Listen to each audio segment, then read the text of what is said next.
Welcome to Todd's Lantern, where we discover the history, talent, and charm of St. John, New Brunswick.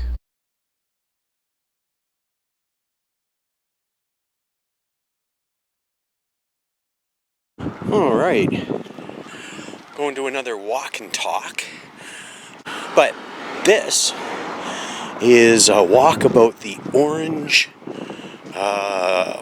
Society riot in 1849. This is personally interesting to me because my ancestors came here, and I don't know if it was in St. John. All that we have in our family records are from 1846 to 1854 is missing, and that we landed in America. My thought personally is that we landed in St. John, and I'd like to find that out. But anyways, and my ancestor was an Orangeman. So what's this all about? We're going to find out on Todd's Lantern. Now, the question I have to ask, rather than check everybody off, I have to say, is anyone here that will admit they're here and they didn't register? One? Okay, I got to get your name and phone number sometime. Oh, you're taking pictures? Oh, yeah. Okay. Another? You didn't register? Willow, you're going to have to give me a kiss. Remind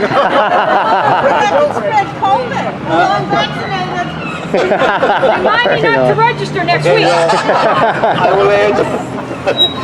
Oh my God, I'm in trouble now. Just going to get back to my wife. Right through here.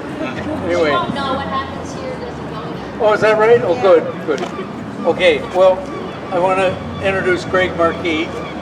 Greg has very kindly volunteered to do this walk tonight. There's no remuneration involved whatsoever, but the New Brunswick Historical Society is the sponsor, and Greg is an officer of the society, and that's how we got them involved. And of course, Greg is well known for his interest in history, especially the last little while with the Olin case. A couple of years ago, he and I had a book out at the same time. He was selling 10 books for everyone. I was selling one. So anyway, so tonight he's going to talk about something that happened in the past in St. John that we're not too proud of, but it's part of our history, and we are going to hear the story. And at the end of the walk, if anyone hasn't got brochures, I have a few with me. If you haven't got your tickets for the James Mullinger walk and you've asked for them, they're here in my bag. Please get that stuff from me at the end of the walk. Beyond that, I'm not going to say anything. Greg's going to use this microphone, and if it wears down, I want to save this one. So thank you all for coming. Next week's walk is at Fern Hill Cemetery, and Harold Wright is here somewhere in the background. Harold is the leader of next week's walk at the Fern Hill Cemetery. We have about 30 registered, so there's room for another 20. And so please, if you want to register, give me an email. Do that. So Greg, it's all yours. Thanks, Ted. Yeah, so we'll have to put up with some motorcycles and music. We're going to be crossing a couple of crosswalks, so just be careful, St. John drivers. We're crossing there, and when we come back down the hill, we're going to be crossing over there, and then we're going to be crossing there. So just watch it. Okay, so let's try to go back in time. So if we were standing in this spot in what was the Market Square area, very important area for colonial St. John, 172 years ago, specifically yesterday, July 12th of 1849, what would we hear? We wouldn't hear Harley Davidsons.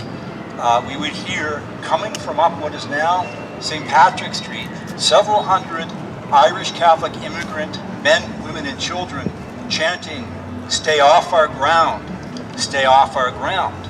They were arming themselves with bricks, stones, sticks, and firearms to defend their neighborhood known as York Point from an approaching, what they saw as an army of invaders.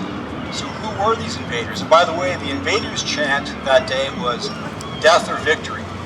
The invaders, from the point of view of the York Point people, were several hundred Orangemen, members of the Loyal Orange Association, representing several lodges from around St. John, Carleton, and Pissarrico across the harbor, as well as upriver, Fredericton, and Woodstock. And they were marching in parade fashion, wearing sashes, dressed with regalia, with flags and banners, and they were marching to the sound of a band playing Orange songs. And at the head of the procession was an Orangeman riding a white horse representing King William of Orange, who was the hero of the Orange Lodge. At the end, and the Orangemen were carrying muskets, pistols, and they had their clubs as well. At the end of the parade was a wagon with more weapons and supplies.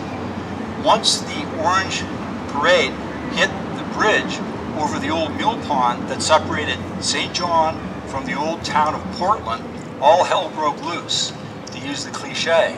And when it was over, the official death toll was 3, but most academic historians say 10 to 12. So that makes the events of July 12th, 1849, the deadliest act of social violence in the history of St. John and New Brunswick. And you will hear almost nothing about it in our tourism promotion. And it happened 2 blocks from where we are. So let's carefully start walking up King. We're going to cross over there and walk up the south side of King to Germain, and then we'll talk again. We're following up. Does anyone know what this is called? Yeah, that's what I thought too, but that's kind of that's kind of a tourist name for it. The Gaelic word for the Irish walking stick, which is also the Irish fighting stick, is bata, B-A-T-A. And no self-respecting Irishman in the early 1800s would leave home without one, because you might meet an enemy, you might meet a robber, you might meet an animal, a dangerous animal on the road. Okay, so I apologize for the cue cards, but it's just so I don't get too detailed. What was the Orange Order? Well, it was founded in the 1790s in County Tyrone during the troubles between Protestants and Catholics in Ireland at the time, just prior to the rebellion of 1798. And it represented sort of the Protestant ascendancy in Ireland for many decades after. And it was loyal to the British connection. It was an anti-Catholic society, and it came out of a lot of the agrarian fighting in rural Ireland between Protestants and Catholics.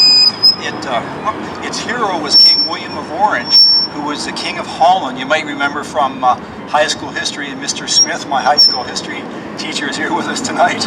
No pressure.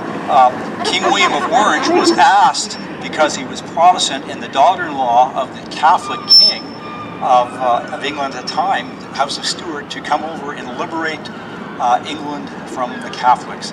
And so that happened. It was a glorious revolution in England. There was fighting in Scotland. The Battle of the Boyne was a battle that took place in 1690 in Ireland, and that saw the defeat of the Catholic forces in Ireland, right? So King William was the hero of the glorious revolution, and he became King William of Britain as well, right? And so the Loyal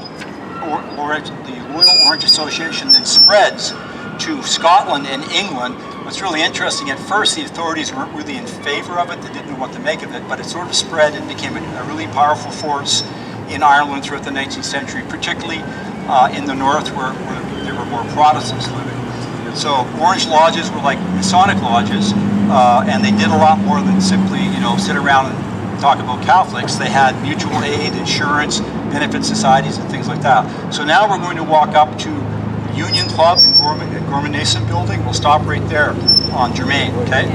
But